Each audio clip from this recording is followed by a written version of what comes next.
கர்த்தருடைய பரிசுத்த நாமத்துக்கு மகிமை உண்டாவதாக. ஆண்டவரும் இரட்சகருமாகிய இயேசு கிறிஸ்துவின் நாமத்தினாலே என் அன்பின் வாழ்த்துக்களை தெரிவித்துக் கொள்கிறேன். கிறிஸ்துவுக்குள் பிரியமானவர்களே, இன்றைய நாளிலே நாம் தியானம் செய்ய எடுத்துக்கொண்டதான வேத வாக்கு திமேயுவின் மகன். திமேயுவின் மகனாகிய பர்திமேயு என்கிற ஒரு குருடன் வழியருகே உட்கார்ந்து பிச்சை கேட்டுக் கொண்டிருந்தான் என்று மார்க்கு 10:46 வாசிக்கிறோம். பர்திமேயு என்ற வார்த்தைக்கு திமேயுவின் மகன் என்று அர்த்தம். பர் என்றால் மகன் என்பதாக, பர்திமேயு என்றால் திமேயுவின் மகன் என்றாகிறது. திமேயு கூட ஒரு பிச்சைக்காரனாகத்தான் இருந்திருக்க வேண்டும் என்று சரித்திர ஆசிரியர்கள் கூறுகிறார்கள். ஒருவேளை அவன் பெரிய செல்வந்தனாய் இருந்திருந்தால் தன் மகனை ஒரு நாளும் பிச்சை எடுக்க அனுமதித்திருக்க மாட்டான். வேதத்தில் பர்சபா என்ற பெயர் உண்டு.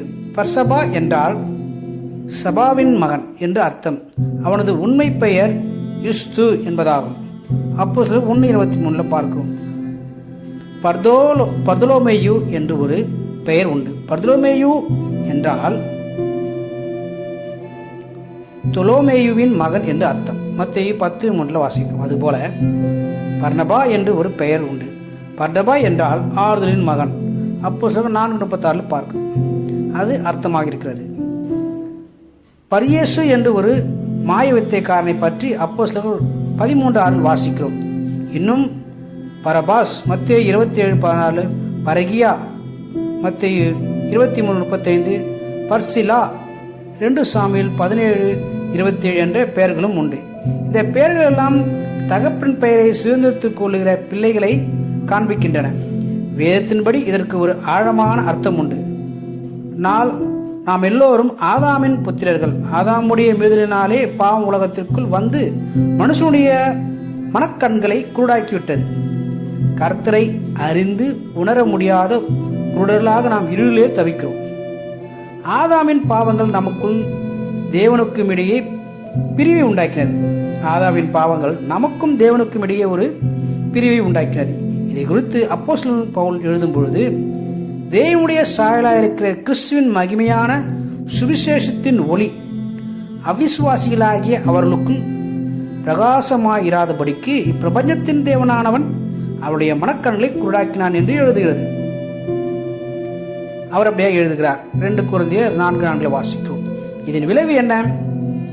அவர்கள் புத்தியில் அந்தகாரப்பட்டு தங்கள் இருதய கடினத்தினால் தங்களில் இருக்கும் அறியாமையினாலே தேவனுடைய ஜீவனுக்கு அந்நியராக இருந்தார்கள் என்று எபேசியர் 4:18 பார்க்கிறோம். பிரியமானவர்களே, 2ஆம் ஆதாமாகிய இயேசு கிறிஸ்து பிசாசானவனால் கூடாக்கப்பட்டிருந்த மனுக்குலத்திற்கு அவர்களின் கண்களை திறக்க சித்தமானார்.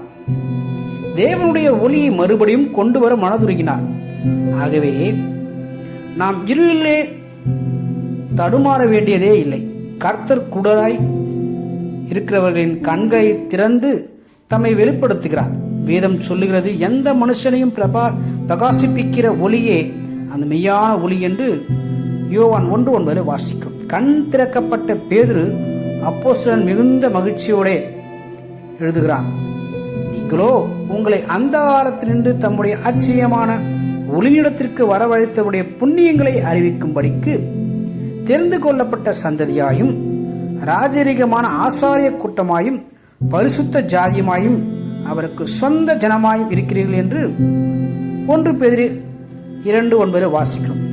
பிரியமானவர்களே, தேவ பிள்ளைகளே, நீங்கள் வெளிச்சத்தண்டை வருகிறது மட்டுமல்ல, இன்னும் கிறிஸ்துவை அறியாமல் இருளில் இருக்கிற சகோதரர்களையும் கிறிஸ்துவண்டையில் அழைத்து வாருங்கள் என்று நாம் விரும்ப வேண்டியது அவசியமாயிருக்கிறது. நம்முடைய வாழ்நாள் முழுவதும் இதை மறக்கவே கூடாது. அக்காலத்திலே செவிடர் புஸ்தகத்தில் வசனங்களை கேட்பார்கள். குருடரின் கண்கள் இருளுக்கும் அந்தகாரத்துக்கும் நீங்களாகி பார்வையடையும் என்று ஏசாயா 29:18 வாசிக்கிறோம்.